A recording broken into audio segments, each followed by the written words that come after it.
ಬೆಂಗಳೂರು ಪಾಲಿಕೆ ಏಟಿಗೆ ಬೆದರಿದ್ದಾರೆ ಬೆಂಗಳೂರು ಆಸ್ತಿದಾರರು. ಯಾಕಂದ್ರೆ ಆಸ್ತಿ ಹರಾಜಿಗೂ ಮೊದಲೇನೆ ಆಸ್ತಿ ತೆರಿಗೆಯನ್ನು ಕಟ್ಬಿಟ್ಟಿದ್ದಾರೆ.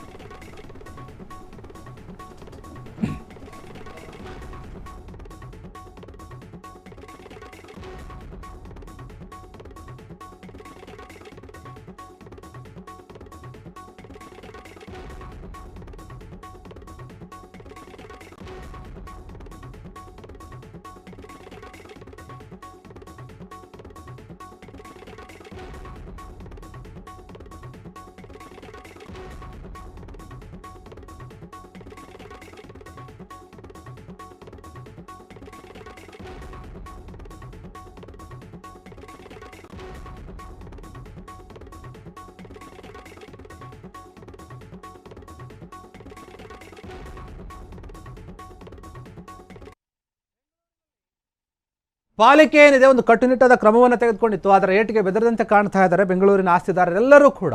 ಏನು ತಮ್ಮ ಆಸ್ತಿಯನ್ನು ಹರಾಜು ಹಾಕೋಕ್ಕೂ ಮೊದಲೇನೆ ಹೋಗಿ ಆಸ್ತಿ ತೆರಿಗೆಯನ್ನು ಕಟ್ಬಿಟ್ಟಿದ್ದಾರೆ. ಯಾಕೆ ಬೇಕು ನಮಗೆ ಅಂತ ಹೇಳಿ ಬೆಂಗಳೂರು ಬೊಮ್ಮನಹಳ್ಳಿ ವಲಯದಲ್ಲಿ ಹರಾಜಿಗೆ ಮೊದಲೇನೆ ಬಾಕಿ ಹಣವನ್ನು ಪಾವತಿ ಮಾಡಿದ್ದಾರೆ. ನಿನ್ನೆ ಬೊಮ್ಮನಹಳ್ಳಿಯಲ್ಲಿ 50 ಆಸ್ತಿ ಹರಾಜಿಗೆ ಮುಂದಾಗಿತ್ತು ಪಾಲಿಕೆ. ಆದರೆ ಭಯಪಟ್ಕೊಂಡು ಈಗ ಅದನ್ನು ಕಟ್ಬಿಟ್ಟಿದ್ದಾರೆ. ಹರಾಜಿಗೂ ಮುನ್ನವೇ 14 ಕಟ್ಟಡ ಮಾಲೀಕರಿಂದ ಚಲನ್ ಆನ್ಲೈನ್ ತೆರಿಗೆ ಪಾವತಿ ಆಗಿತ್ತು.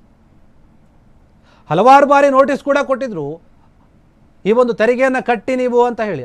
ಆದರೂ ಕೂಡ ಅವರು ತಪ್ಪಿಸ್ಕೊಳ್ತಾ ಇದ್ರು, ಕಳ್ಳಾಟವನ್ನು ಆಡ್ತಾ ಇದ್ರು. ಈಗ ಬುದ್ಧಿ ಬಂದಿದೆ ಅಂತ ಅನಿಸುತ್ತೆ. ಆದರೆ ಆಸ್ತಿ ಹರಾಜು ಕೊನೆಯ ಕ್ಷಣದಲ್ಲಿ ಬಂದು ಇವರು ತೆರಿಗೆಯನ್ನು ಕಟ್ಟಿದ್ದಾರೆ.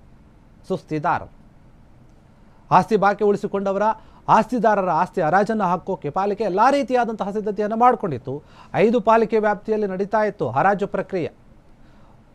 ವರ್ಷಗಳಿಂದ ಆಸ್ತಿ ತೆರಿಗೆ ಕಟ್ಟದೇನೆ ಬೆಂಗಳೂರು ಜನ ಕಳ್ಳಾಟವನ್ನು ಆಡ್ತಾ ಇದ್ರೆ, ಏನೋ ಒಂದು ಹೇಳಿಕೆಗಳನ್ನು ಕೊಟ್ಟು ಸುಮ್ಮನೆ ಆಗ್ತಾ ಇದ್ರು, ಅಥವಾ ಕಟ್ಟದೇ ಇದ್ರೆ ಏನಾಗುತ್ತೆ ಬಿಡು ಅನ್ನುವಂತಹ ಕಾಟಾಚಾರಕ್ಕೆ ಬಂದು ನಿಂತ್ಕೊಂಡಿದ್ರು. ಆದರೆ ಅವರಿಗೆ ಸರಿಯಾದ ರೀತಿಯಲ್ಲಿ ಬಿಡಿಸಿ ಮುಟ್ಟಿಸಿದೆ. ಬೆಂಗಳೂರು ಅಭಿವೃದ್ಧಿ ಆಗೋದು ಜನರು ಕಟ್ಟುವಂತಹ ಒಂದು ತೆರಿಗೆ ಹಣದಿಂದಾನೆ. ಹೀಗಾಗಿ ಸಾಕಷ್ಟು ಕೋಟ್ಯಾಂತರ ರೂಪಾಯಿ ಹಣವನ್ನು ಬಾಕಿ ಉಳಿಸ್ಕೊಂಡಿದ್ರು. ಇದು ಕಟ್ಟಿದರೆ ಮಾತ್ರ ಏನಾದರೂ ಅಭಿವೃದ್ಧಿ ಕೆಲಸಗಳಾಗೋಕ್ಕೆ ಸಾಧ್ಯ ಬೆಂಗಳೂರಲ್ಲಿ. ಅದಕ್ಕಾಗಿ ಅನೇಕ ಬಾರಿ ನೋಟಿಸ್ ಕೊಟ್ಟರು ಕೂಡ ಅವರು ತಲೆ ಕೆಡಿಸ್ಕೊಳ್ಳಿಲ್ಲ. ಒಂದು ಕಟ್ಟುನಿಟ್ಟಿನ ಕ್ರಮವನ್ನು ತಗೊಳ್ಳೋಕೆ ನಿಮ್ಮ ಆಸ್ತಿಯನ್ನು ಮುಟ್ಕೊಳಕ್ಕಂತೀವಿ ಅಥವಾ ಹರಾಜು ಹಾಕ್ತೀವಿ ಅಂತ ಹೇಳಿದರು. ಈಗ ಅದನ್ನು ಮನಗಂಡು ಎಚ್ಚೆತ್ಕೊಂಡು ಏನು ಮಾಡಿದ್ದಾರೆ, ಹರಾಜು ಹಾಕೋಕ್ಕೂ ಮುಂಚೆ ಒಂದು ಕೊನೆಯ ಕ್ಷಣದಲ್ಲಿ ಹೋಗಿ ಕಟ್ಬಿಟ್ಟಿದ್ದಾರೆ. ಯಾಕೆ ಬೇಕು ಅಂತ ಹೇಳಿ ನೋಡಿ. ಕೆಲವೊಂದು ಸೌಲಭ್ಯ ಪಡೆಯೋಕ್ಕೆ ಆಸ್ತಿ ತೆರಿಗೆ ಕಟ್ಟೋದು ಅನಿವಾರ್ಯ ಆಗಿರುತ್ತೆ. ರಾಜ್ಯದ ಜನತಾ ಏನು ಮಾಡ್ತಾರೆ, ಕಟ್ತಾ ಇರಲಿಲ್ಲ.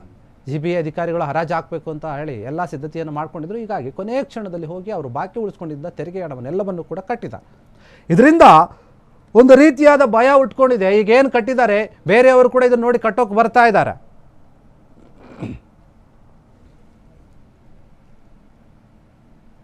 ಕ್ಷಣ ಕ್ಷಣದ ಸುದ್ದಿಗಳಿಗಾಗಿ ಫ್ರೀಡಂ ಟಿವಿ ಸಬ್ಸ್ಕ್ರೈಬ್ ಮಾಡಿ, ಲೈಕ್ ಮಾಡಿ ಹಾಗೂ ಫಾಲೋ ಮಾಡಿ.